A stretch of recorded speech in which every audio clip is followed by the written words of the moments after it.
नमस्कार मित्रांनो, स्वागत आहे तुमचं चौफेर मराठी आपल्या चालू घडामोडीच्या सिरीजमध्ये। आज आपण 10 मे 2025च्या चालू घडामोडी पाहणार आहोत, तर व्हिडिओ शेवटपर्यंत बघा। चला तर मग सुरुवात करूया आजच्या पहिल्या प्रश्नाला। प्रश्न क्रमांक पहिला, कोणत्या केंद्रीय मंत्र्यांनी अलीकडेच इंडिया टेलिकॉम 2025चे उद्घाटन केले? ज्योतिरादित्य सिंधिया यांनी।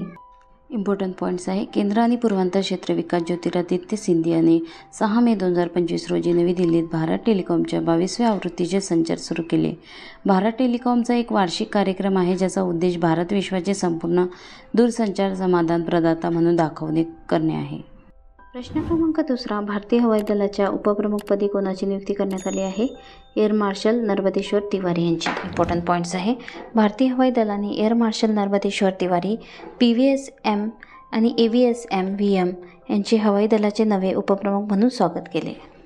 प्रश्न क्रमांक तिसरा, शिलाँग सिल्चर ग्रीनफील्ड कॉरिडॉर प्रकल्प कोणत्या दोन राज्यांमध्ये संपर्क वाढवण्यासाठी बांधला जात आहे? मेघालय आणि आसाम। इम्पॉर्टंट पॉईंट्स आहे, शिलाँग सिल्चर ग्रीनफील्ड कॉरिडॉर प्रकल्प हा ईशान्य भारतातील एक महत्त्वाचा धोरणात्मक पायाभूत सुविधा उपक्रम आहे जो मेघालय आणि आसाम दरम्यान चांगली कनेक्टिव्हिटी प्रदान करेल। हा 166.80 किलोमीटर लांबीचा 4 लेनचा प्रवेश नियंत्रित कॉरिडॉर बहुतेक डोंगराळ प्रदेशातून जातो।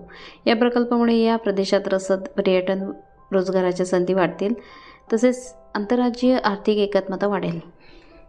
प्रश्न क्रमांक चौथा, NDFCचे व्यवस्थापकीय संचालकपदी अलीकडेच कोणाची नियुक्ती झाली?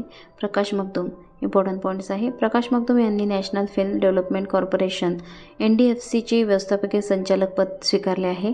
व्यवस्थापकीय संचालक म्हणून नियुक्ती होण्यापूर्वी प्रकाश मगदुम यांनी गुजरातमधील अहमदाबाद येथे प्रेस इन्फॉर्मेशन ब्युरो PIB आणि सेंट्रल ब्युरो ऑफ कम्युनिकेशन्स अतिरिक्त महासंचालक म्हणून काम पाहिले। प्रश्न क्रमांक पाचवा, बर्कशायर अँड ऑफ लेगसीच्या CEO पदावरून कोणी राजीनामा दिला?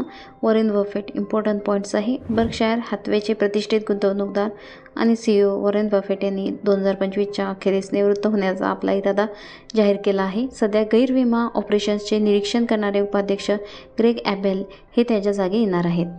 प्रश्न क्रमांक 6, अर्थ मंत्रालयाच्या महसूल विभागाच्या सचिवपदाचा कार्यभार स्वीकारला IAS अधिकारी अरविंद श्रीवास्तव यांनी। इम्पॉर्टंट पॉईंट्स आहे, मंत्रिमंडळाच्या नियुक्ती समितीने श्रीवास्तव यांची महसूल विभागाचे सचिव म्हणून नियुक्ती केली। यापूर्वी कर्नाटक केडरचे 1994च्या बॅचचे भारतीय प्रशासकीय सेवा IAS अधिकारी श्रीवास्तव यांनी पंतप्रधान कार्यालयात सहसचिव आणि नंतर अतिरिक्त सचिव म्हणून काम पाहिले। प्रश्न क्रमांक 7, आशियातील कोणते पहिले विमानतळ जे 5व्या स्तरावरील कार्बन उत्सर्जनाचे प्रमाण गाठते? बेंगळुरू विमानतळ। इम्पॉर्टंट पॉईंट्स आहे, नुकत्याच झालेल्या एअरपोर्ट्स कौन्सिल इंटरनॅशनल ACI आशिया पॅसिफिक आणि पश्चिम आशिया प्रादेशिक असेंब्लीमध्ये कॅम्पेगौडा आंतरराष्ट्रीय विमानतळाला लेव्हल 5 मान्यता देण्यात आली आहे। ACIच्या विमानतळ कार्बन मान्यता कार्यक्रमांतर्गत 5व्या स्तरावरील मान्यता मिळवणारे हे आशियातील पहिले विमानतळ बनले आहे। प्रश्न क्रमांक 8, अलीकडेच कोणत्या मंत्रालयाने राज्यांना नागरी सुरक्षा मॉक ड्रिल आयोजित करण्याचे निर्देश दिले?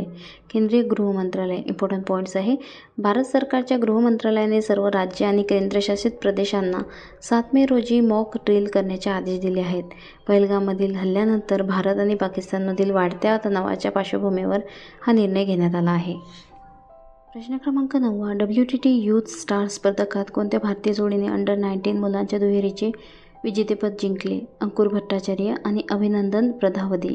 इम्पॉर्टंट पॉईंट्स आहे, टेबल टेनिसमध्ये भारतीय खेळाडू अंकुर भट्टाचार्य आणि अभिनंदन प्रधावधी यांनी काल बँकॉकमधील WTT यूथ स्टार कंटेंडरमध्ये अंडर-19 मुलांच्या दुहेरीचे विजेतेपद जिंकले। अंतिम सामन्यात कोरियाच्या ली जॅक मोक आणि चाई जिवूक यांचा 3-1 असा पराभव केला। आजचा शेवटचा प्रश्न क्रमांक 10, गुजरातमधील गिफ्ट सिटीमध्ये कॅम्पसबाहेरील केंद्र स्थापन करण्यासाठी अलीकडेच कोणत्या संस्थेला मान्यता मिळाली? Indian institute of foreign trade. Important points आहे, भारत सरकारच्या शिक्षण मंत्रालयाने गुजरातमधील गांधीनगर येथील गिफ्ट सिटी येथे नवी दिल्ली येथील Indian institute of foreign trade IIFT चे कॅम्पसबाहेरील केंद्र स्थापन करण्यास मान्यता दिली आहे। चला तर भेटूया पुढच्या व्हिडिओमध्ये। व्हिडिओ आवडला असेल सबस्क्राईब करा, लाईक करा, शेअर करा। थँक्यू, धन्यवाद।